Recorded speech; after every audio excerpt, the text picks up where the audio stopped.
बिस्मिल्लाहिर्रहमानिर्रहीम। अस्सलाम वालेकुम नाजरीन, आप यूट्यूब चैनल देख रहे हैं। मैं इमरान खान। नाजरीन, इमरान खान को जेल से निकाल कर कहाँ ले जाया गया, ये एक मुअम्मा बन गया। कोई नहीं जानता। लोग अस्पतालों की तरफ भागे, कोई यहाँ भाग रहा है, कोई वहाँ भाग रहा है। जुनेद अकबर, शाहिद खट्टक और बाकी लोग वो अपना अलग अलग क्लेम कर रहे हैं, मीडिया अपनी अलग खबर दे रहा है। एक्चुअली हुआ क्या, एक दो चीज़ें तो आप अपने जहन में रख लें कि अडयाला जेल की कोई भी खबर पाकिस्तान के नेशनल मीडिया पे एस्टेब्लिशमेंट की अप्रूवल के बगैर नहीं चलती। ना तो ये खबर रिपोर्टर फाइल कर सकता है, ना न्यूज़ रूम इसको एंटरटेन कर सकता है, और ना इसे खबरनामे में शामिल किया जा सकता है जब तक कि इसकी अप्रूवल नहीं आएगी। ये बात आप क्लियर कर लें कि इमरान खान का नाम जैसे नहीं चलता, वैसे ही ये क्लैरिटी आपको होनी चाहिए कि अडयाला जेल से निकलने वाली हर खबर एस्टेब्लिशमेंट की अप्रूवल के बगैर मीडिया की जीनत नहीं बन सकती। अगर मीडिया पे ये खबर चली है और दो चार चैनल ने चलाई है तो इसके पीछे एस्टेब्लिशमेंट की इतनी अप्रूवल जरूर थी कि इमरान खान साहब को अस्पताल ले जाया जा रहा है। अस्पताल नहीं लेकर आए इमरान खान साहब को, तो लेकर फिर कहां गए? यानी उनकी मर्जी के बगैर तो चल नहीं सकती।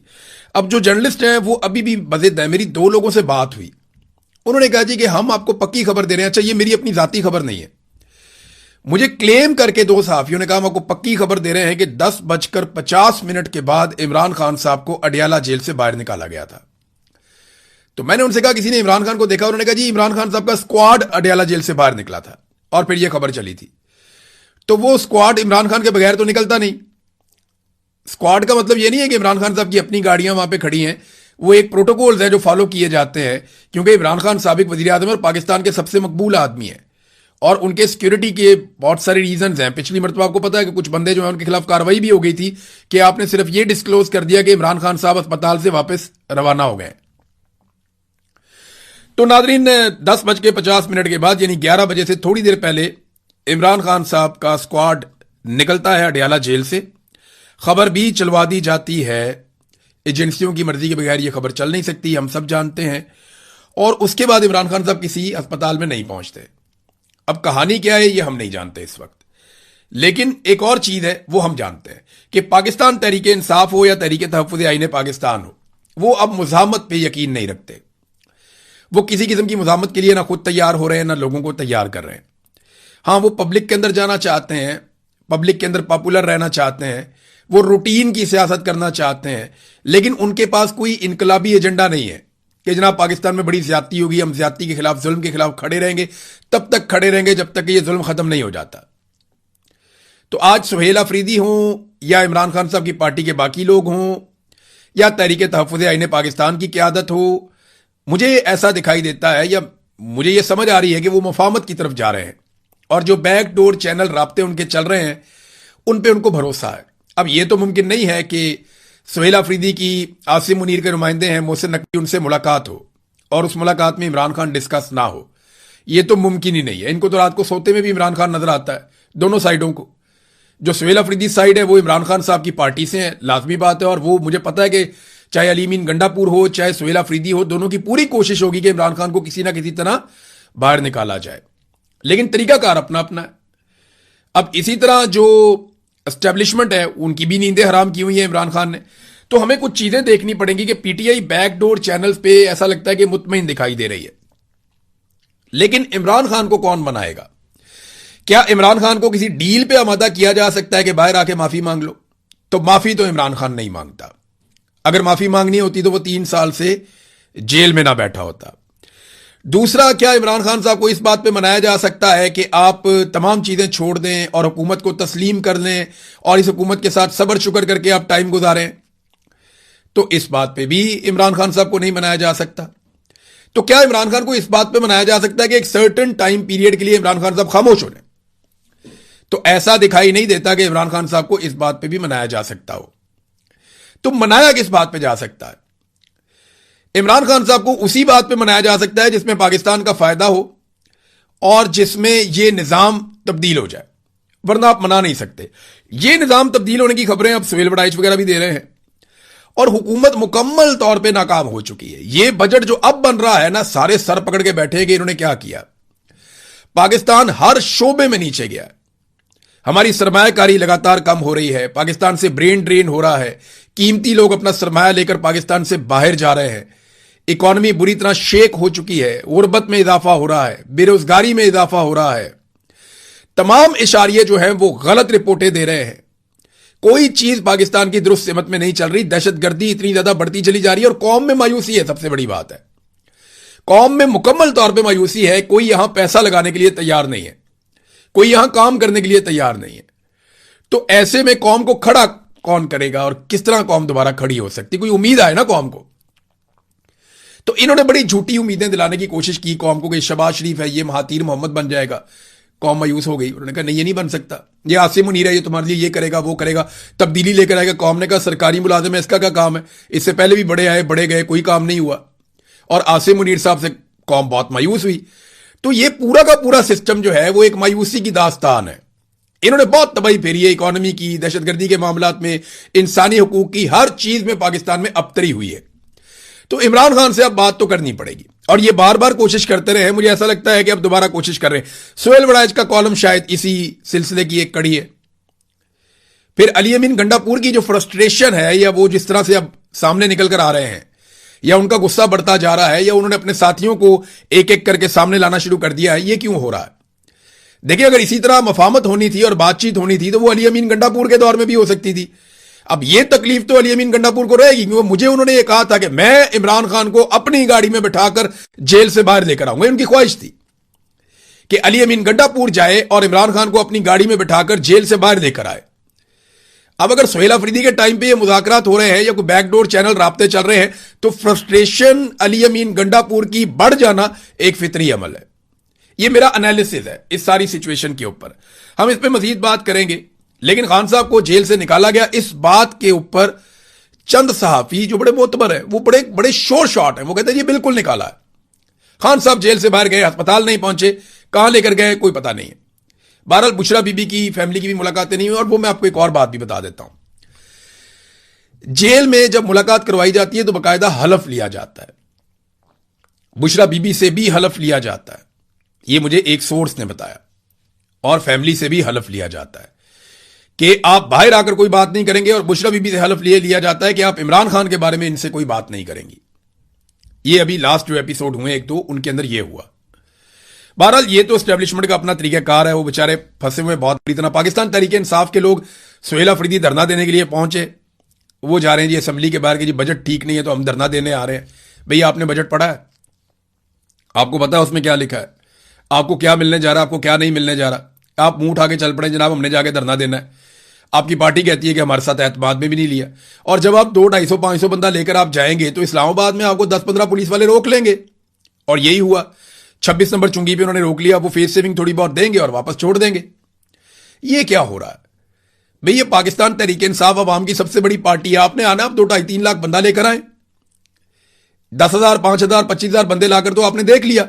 सोहेल अफरीदी को इमरान खान ने इसलिए बनाया था वजीर आला कि ये 2, 4, 5 लाख बंदा इकट्ठा कर लेगा और ये नौजवानों का एक लीडर बन जाएगा और बड़े पैमाने पे नौजवान इकट्ठे होंगे, ये नौजवान आएंगे और सूरत बदल जाएगी, जैसे कश्मीर के अंदर इस वक्त दबाव बन रहा है। लेकिन ऐसा किया नहीं गया। नाज़रीन, थोड़ा कश्मीर के हवाले से भी बड़ी कंफ्यूजन फैलाई गई, मैं आपको बता देता हूं। झूठी खबरें चलवाई गई आधी रात को, कुछ बरतानिया से चली, कुछ अमेरिका से चली और बहुत सारी पाकिस्तान से चली। मैं आपको यह कंफर्म कर देता हूं कि अमली तौर पे जो प्रेस क्लब है, चाहे वो रावला कोट का है चाहे वो मुजफ्फराबाद का है, वो अमली तौर पे नाकारा हो गए, यानी वो काम नहीं कर पा रहे। वहां पे कुछ दोस्तों ने, बहुत करीबी दोस्त हैं, उन्होंने ये बताया, उन्होंने कहा जी कि हमें तो बाकायदा प्रेस क्लब के अंदर अब थ्रेट्स हैं, हम वहां नहीं जा रहे और हम रिपोर्टिंग नहीं कर सकते, हम किसी को सवाल नहीं पूछ सकते, ये खबरें खुद ही जारी करवाई जा रहे हैं और अपने बंदों से जारी करवा रहे हैं। ज्यादातर खबरें इस्लामाबाद से चलवाई जा रही हैं या जो पाकिस्तान के बाहर लोग बैठे हैं वहां से चलवाई जा रही हैं। इन खबरों का जमीनी हकायक के साथ कोई ताल्लुक नहीं है। खबर चलाई गई जी आधी रात को, धरना खत्म हो गया, सारे लोग चले गए, अब कोई वापस नहीं आएगा। खबर यह चलवाई गई कि जनाब धरना खत्म हो गया। लेकिन हकीकत क्या है वो जरा आप ये देख लें कि बारिश हुई थी रात को। कश्मीर में इस वक्त भी रात को बारिश हो जाए ना, रावला कोट के इलाके में तो बहुत ठंड हो जाती है। लोगों के पास कोई साहिबान तो था नहीं। तो यहां से जो लोग मूव हुए हैं, यहां पे एक बस टर्मिनल है बहुत बड़ा, चंद हजार लोग वहां पे मूव हो गए। कुछ लोग घरों के अंदर चले गए, लोगों के लोग जो मकामी है वो उनको अपने साथ ले गए। और 500 से 600 गाड़ियों की एक पार्किंग भी है वहां पे करीब में। ये बहुत बड़ी पार्किंग है। तो इसमें बेशुमार जगह है। तो वहां पे हजारों लोगों ने वहां पे रात गुजारी। लोग वहां पे चले गए और एक ऐलान यह भी हुआ कि सिक्योरिटी की वजूहात हैं, क्रैकडाउन का भी खतरा है। तो लोग वहां चले गए और सुबह वापस आ गए। लेकिन जब सुबह वापस आए तो यहां एस्टेब्लिशमेंट के लिए पहले से बड़ा एक और सरप्राइज मौजूद था। जब ये लोग सुबह वापस आए तो इनके साथ खवातीन भी थी। अब आगे वाली सफों में हमारी बहनें कश्मीरी बैठी हैं, खवातीन बैठी हैं। पीछे वाली सफों में जो है वो कश्मीरी नौजवान और जो कश्मीरी शहरी हैं वो बैठे हैं। और अब खवातीन भी स्टेज से तकरीर कर रही हैं। एस्टेब्लिशमेंट के लिए नई मुसीबत बन गई। कश्मीर में खवातीन का एहतराम और उनकी रवायात बिल्कुल मुख्तलिफ हैं। वहां पे खवातीन नॉर्मली जलसों में, जुलूसों में इस तरह शिरकत नहीं करती, लेकिन इस वक्त वो भी इसके अंदर शामिल हो गई हैं क्योंकि खून बहाया जा रहा है। और खवातीन की शमूलियत के बाद जो एस्टेब्लिशमेंट है उसके पास ये चांस खत्म होता जा रहा है कि वो अब गोली चलाए, क्योंकि खवातीन पे गोली चलाना कश्मीर के अंदर ये फिर मामला बहुत दूर तक चला जाएगा, बड़ी मुसीबत बन जाएगी। लिहाजा खवातीन भी आ गई हैं। एस्टेब्लिशमेंट के लिए मुश्किलात मजीद बढ़ गई हैं। मैंने एक दो खवातीन की तकारीर भी सुनी और वही पिंडाल जिसके बारे में कहा जा रहा था कि ये हो गया वो हो गया, ये सेंट्रल ग्राउंड है वहां का, रावलाकोट का, कि जनाब अब वहां कोई बंदा नहीं है, तो वो पूरा का पूरा फिर भरा हुआ है। बड़ी पैमाने पर लोग वहां पर आकर बैठ गए हैं और अब एक नई हिकमत अमली है कि लोग वापस जाते हैं और फिर आ जाते हैं। यानी ये बात समझ आ गई है कि ये आसाब की लड़ाई है। कश्मीरियों को एक बात समझ आ गई कि ये आसाब की लड़ाई है, इसे ड्यूटी समझ के करना पड़ेगा। अपने काम पे जाओ वापस आओ, अपने काम पे जाओ वापस आओ, और बारी बारी यहां पे ड्यूटी दो।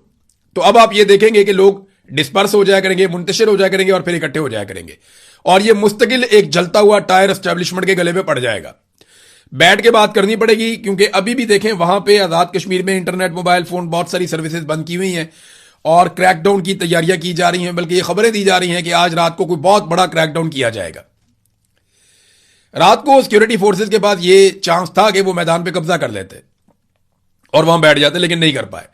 मुझे लगता है कि जब दोबारा ये मैदान खाली करेंगे लोग, तो सिक्योरिटी फोर्सेस आएंगी और वो इस मैदान के ऊपर कब्जा करने की कोशिश करेंगी। लेकिन जो भी होगा हम उसको रिपोर्ट करेंगे, आपको बताएंगे कि सूरत-ए-हाल कहां तक गई। बहरहाल अभी नाजरीन यहां पाकिस्तान में बजट पेश किया जा रहा है और बजट के हवाले से जो खबरें हैं वो आम आदमी के लिए फिर उसी तरह है जिस तरह हमेशा होती हैं। यानी बहुत कम पाकिस्तान में ऐसा हुआ कि आम आदमी को बेहतर बजट मिला। अब 18,000 अरब रुपए से जायद का वफाकी बजट पेश किया गया।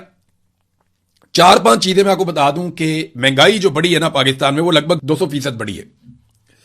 200% के करीब। यानी बिजली की कीमतें डबल से ज्यादा, गैस की कीमतें डबल से ज्यादा, पेट्रोल की कीमतें डबल से ज्यादा, और इनकी वजह से बाकी चीजों की कीमतें भी बढ़ गई हैं। आटे की जो बोरी 1100 रुपए की थी वो 3,000 के आसपास फिरती है। तो हर चीज की कीमत दुगनी से ज्यादा, 3 गुना 2 गुना ऐसे हो गई है। जबकि जो तनख्वाहों में इजाफा किया गया वो 7% और पेंशन में इजाफे की जो तजवीज है वो 7% है। यानी महंगाई लगभग 200% और तनख्वाहें और पेंशन बढ़ेगी सिर्फ 7%। तो गरीब आदमी का तो इन्होंने कचूमर निकाल के रख दिया है। एक और चीज है तरक्याती बजट।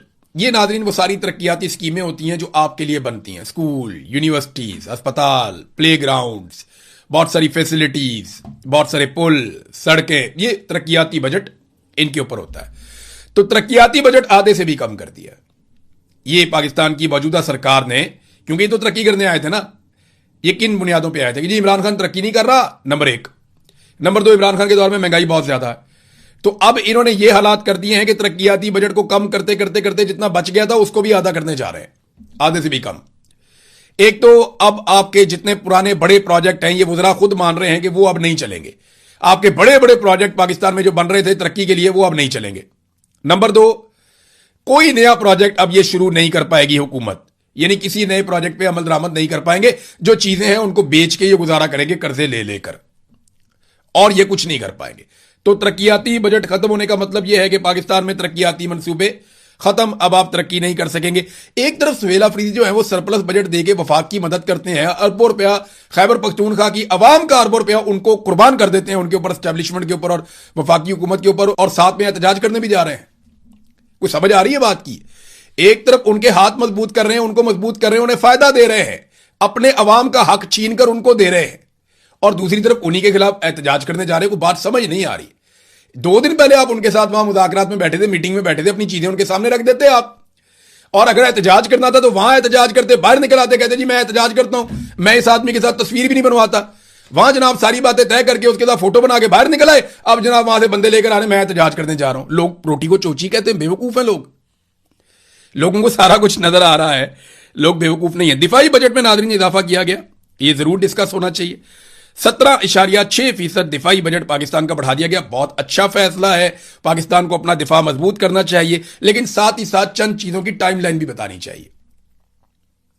हमारे दिफा में जो मेन नुक्ता है, सबसे मेन नुक्ता वो ये है कि कश्मीर को आजाद करवाना है पाकिस्तान की फौज ने भारतीय फौज के साथ जंग करके, यह बताया गया हमें हमेशा।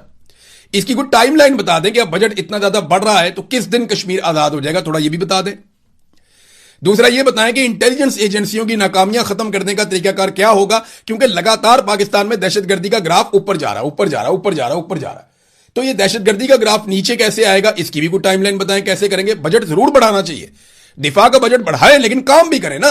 आप जब भी किसी को पैसा देते हैं तो आप पूछते हैं कि तुमने कितना काम किया, क्या काम किया। तो बतौर पाकिस्तानी हमारी पूरी कौम का यह हक है कि हम पूछेंगे जनाब हम इतना बड़ा दिफाई बजट दे रहे हैं, हमारे दिफा के लिए क्या किया जा रहा है, क्या कश्मीर आजाद करवा लिया जाएगा। भारत ने पाकिस्तान के पानियों के ऊपर जो कब्जा कर लिया है, जो लगातार वो रस्ते बनाता जा रहा है, डैम बनाता जा रहा है, क्या उन्हें गिरा दिया जाएगा डैम्स को, पाकिस्तान का पानी आजाद करवा लिया जाएगा, यह सवाल भी पूछना चाहिए। तो बजट जरूर देना चाहिए, दिफाई बजट में इजाफा बिल्कुल जरूरत हो सकती है, आपको दिफाई बजट में इजाफा करना चाहिए। 17.6% इजाफा किया, 70% भी कर लेते तो हमने क्या बिगाड़ देना था। लेकिन सवाल तो पाकिस्तानी कौम पूछ सकती है ना कि कश्मीर आजाद कब होगा, पाकिस्तान का पानी जो है वो दुश्मन के कब्जे से कब छुड़वाया जाएगा, और पाकिस्तान में दहशतगर्दी कब खत्म की जाएगी। तो इन सवालों के जवाबों के साथ जो है वो एक टाइमलाइन दे दें, और साथ में दिफाई बजट जितना बढ़ाना है बढ़ाएं। डोनाल्ड ट्रंप ने नाजरीन एक ऐलान किया कि यूरोप के अंदर कहीं पे वो मुआहदा करेगा ईरान के साथ। लेकिन ट्रंप का दावा है कि जो मौजूदा खामनाई है, मुश्तबा खामनाई, उन्होंने मंजूरी दे दी है और कोई एमओयू साइन होने वाला है और कोई जंगबंदी का पक्का मुआहदा अमेरिका और ईरान के बीच में होने जा रहा है। और इसके लिए उन्होंने कहा कि यूरोप के किसी मुल्क पे हम ये करेंगे। ये तो पाकिस्तान में होना चाहिए था, क्योंकि सालिस पाकिस्तान है, जब अमेरिका का कोई साथ नहीं दे रहा था तो पाकिस्तान साथ दे रहा था।